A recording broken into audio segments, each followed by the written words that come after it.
for me, art and music programs in schools and everything, they mean the world, because a lot of times in urban environments, you look at places like Brooklyn, you look at places like Chicago, South Side, West Side, whatever it is. These are the most familiar and relatable ways for these kids to have an option, right? Because for these kids, maybe science isn't that attractive. Maybe the science fair isn't that attractive. Maybe math and scholastics and all that stuff isn't that attractive.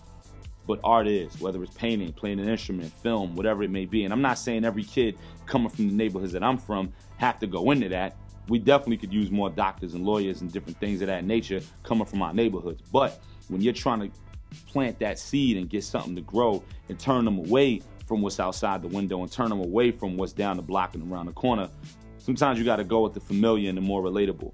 And if you have the art and music programs where they can paint and they can create and be visual and, you know, they can put audio together and different things like that, you're planting that seed early for them to blossom and grow, and it may push them in another direction of something more academic, something more along the lines of, you know, doctor, lawyer, whatever it may be. But having those programs in place gives them an immediate option that they're attracted to. And that attractiveness will keep them away from certain errors and certain areas and in certain ways and walks of life, things that they know all too well just from walking down the block going home.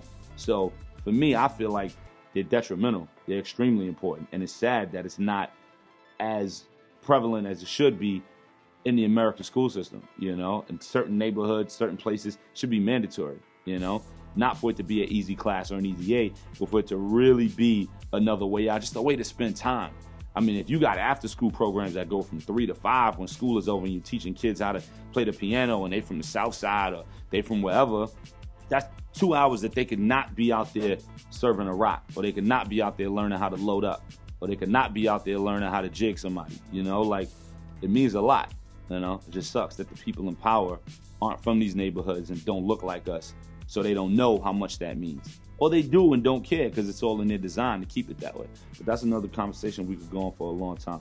As far as race relations in America, Trump, obviously we all know what that is, and that goes without saying. You know, that goes without saying as far as what he's done and what he's doing to do nothing but harm to this country and where we are. And with that, it's opening this box of dialogue and conversation. I think it's bringing more people out of the woodwork than we may have realized sat on a certain side of the fence. You may have people that look like me, so you would assume they think the way I think, and then you learn they think the other way, and they're running with Trump or they're running for that because they're blind to the facts, ignorant to the way that this all goes. But I'd rather know that those people exist now. I'd rather pull all them up out the grass so I know where to hit them and get rid of them, you know? So for me, it's opening up these boxes of race relations and dialogue, but I'm just tired of it not going anywhere. You know, I'm all for a march, but then what? At some point, we all gotta go home with our feet are tired. You know, like I'm more Malcolm than Martin when it comes to it. Even though I'm both, I learned both. I'm from the school of both, but I'm 60-40, a little more Malcolm than Martin, because at the end of the day, we can speak on it, we can walk on it, but then after that, what? You know, I'm more so, what do we have to do to really inflict change, to really get this going forever? And it's something that, I mean, the reality of it going in that direction and really changing, it's slim to none. I mean, everybody watching, if you ever heard of a book called Willie Lynch's How to Make a Slave, it's probably going to be the most important book you've ever read, especially if you look like me. It'll be the most important book you've ever read next to the autobiography of Malcolm X. If you read that book, and it's a quick read, it may be 40 pages, you can get it on Amazon for $5. It tells you why everything happens the way it happens today. It's a book written by a dude named Willie Lynch in the 1800s. It talks about the making of a slave, how to make a slave. If you do this now, hundreds of years from now, this will still matter. This will still be in effect. If you separate them now, they'll be okay with the father not being in the black home. If you separate them with this now, they'll hate each other because one is lighter than the other, one is darker than the other, even though they're the same race.